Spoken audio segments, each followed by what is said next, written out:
كوكو حبيباتي، جيتكم بحلوة الشوكولا اللي تجي تذوب في الفم. مكوناتها بزاف اقتصادية وبسيطة. تبعوا معايا تعرفوا المكونات وطريقة التحضير.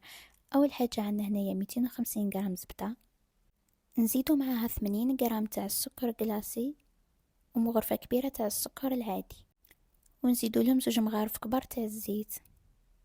وراح نستعمل الباتر باش نتحصل على قوام كريمي. كما راكم تشوفوا هذا هو القوام اللي تحصلت عليه. نضيفوا هذيك البيضة، عندنا هنا رشة تاع ملح ومغرفة صغيرة تاع لافاني. نكملوا نخلطوا ونضيفوا لهم 90 غرام تاع لا مايزينا. عندي هنا نصف كيس تاع خميرة الحلوى، ونبداو نضيفوه في الفارينة. نبقاو نضيفوه في الفارينة حتى نتحصلوا على قوام ما يلصقش في اليد. بدات تتلم معنا العجينة كما راكم تشوفوا معايا.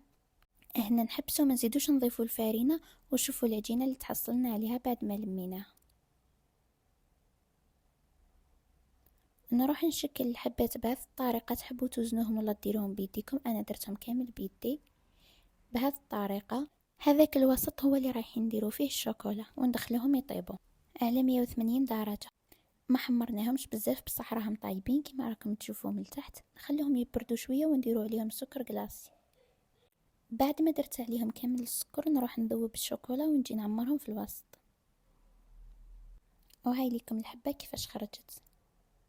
نكمل نعمر كامل الحبات اللي عندي، واخر حاجة نزينهم شوية تاع البيستاش. وهكذا نكونوا تحصلنا على حلوة بزاف بنينة وقوامها بزاف هشوش، وتقدروا ديروها كامل خاطر سهلة. ان شاء الله تكون عجبتكم النتيجة النهائية. وباي باي.